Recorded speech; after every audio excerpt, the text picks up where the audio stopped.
Иргэд орон сууцны урдчилгаа болох 30%-ийг төлж үлдсэн мөнгөн дээр 8% зээлд хамрагддаг байсан. Тэгвэл энэхүү 30%-ийг 10% болгох боломжтой гэдэг зөвлөд өнгөрсөн хавраас эхлэн яригдж эхэлсэн хэдий ч өнөөдрийг хүртэл хэрэгжээгүй байсан төдийгүй 8% хүүтэй ипотекийн зээл зогссон нь иргэдийн амьдралд маш хүндээр тусаад байсан юм.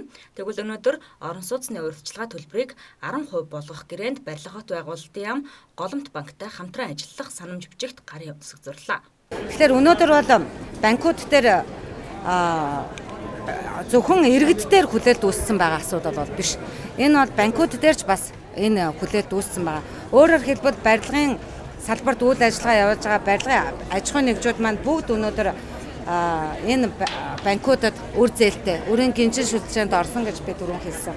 Тэгэхээр энэ өндөр хүүтэй морь хүчийн зээл төлөө явж байгаа аж ахуйн нэгжүүдэд бид өнөөдөр энэ гацаа энэ хүндрэлээс гаргах арга зам бол ерөөсө банк өнөөдөр нэгэн засгийн газрын тогтоол гараад хэрэгжүүлэх одоо тэр үүд хаалгыг нэгээд өгсөн учраас одоо аж ахуйн нэгжүүд маань компаниуд маань банкудтай тохиролцоод өнөөдөр тэнд моргижийнхаа зээлийг ипотекийн 8%-аар солих ийм боломжтой хувилбараар л бид сонгож байгаа.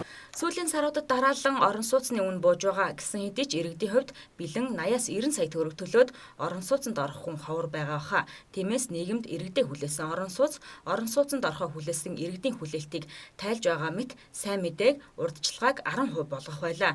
Тэгвэл бас нэгэн анхааралтай зүйлийг Монголын барилгачдын холбооноос инхүү хэлж байна. Тодорхой зохицуулт байх хэрэгтэй. Банкуудын хооронд хөрөнгө хаанаас гарах юм, хэн батландаас гарах юм те. Тэрэн дээр нь одоо арилжааны банкуд ямар оролцоотой байх, энэ дээр бүр яг наривчилсан бүр чиг үүрэн гарсан тийм тодорхой журам заавар гарахгүй л яг саяны 8%-тэй зээл шиг дуртай өдрөө арилжааны банкуд ингээд зангаа гаргаад янз бүр болгоод зогсоогоод байхгүй тийм тууштай журам хууль дүрм гарах хэрэгтэй.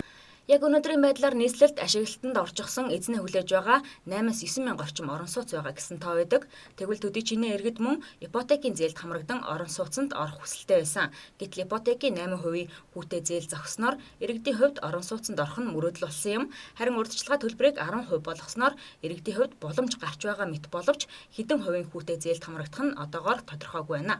Тэр нь байхгүй болж ил байна. Тийм тэр нь бол зөв л юу. Тэгсэн мөртөө тэдний чинь их хурл нөөцөд ажихад байгаа юм байна. Тийм л юм болоод байгаа юм шүү дээ. Их хурл дээр заавал шийдвэр гаргах юм шиг байна. Тэгээд тэр нь байхгүй. Энэ их хурлийн улсууд ч одоо яаш юм бэ? Өөрсдөө зориулсан хэрэгтэй юм аа явах л ард түмэнд бол тийм хэрэгтэй юм байхгүй болчихсон шүү дээ. Тэгэхээр шинэ одоо ард түмэнд хүн дээр тусаад байна шүү дээ. Үн чинь хамаагүй 30 10 гэдэг чинь асар их мөнгөний ялгаа байгаа шүү дээ. Тэгэл хайштай түрээсд мөнгө төлж ирснээс өөрийнхөө байр нь мөнгө төлжсэн тэр хүмүүст хамаагүй илүү ашигтайс. Ер нь 8% зээл бол их бага юутай байгаа шүү дээ. Тэр чинь бүхэл юуныхаа турш тий. Тэгэхээр надад бол 10% гэдэг нь бол бас амар бодиттой яг одоогийн нөхцөл бол маш бодиттой дүн л гэж би бодож байна.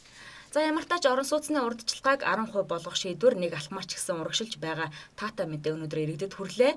Гэсэн хэдий ч зохицуулалтаа зөв хийж гаргалгаагаа зөв гаргах хэрэгтэй гэсэн зүйлүүдийг барилгачдын холбооноос хэлж байгаа нь бас анхаарал тавьж зүйл юм.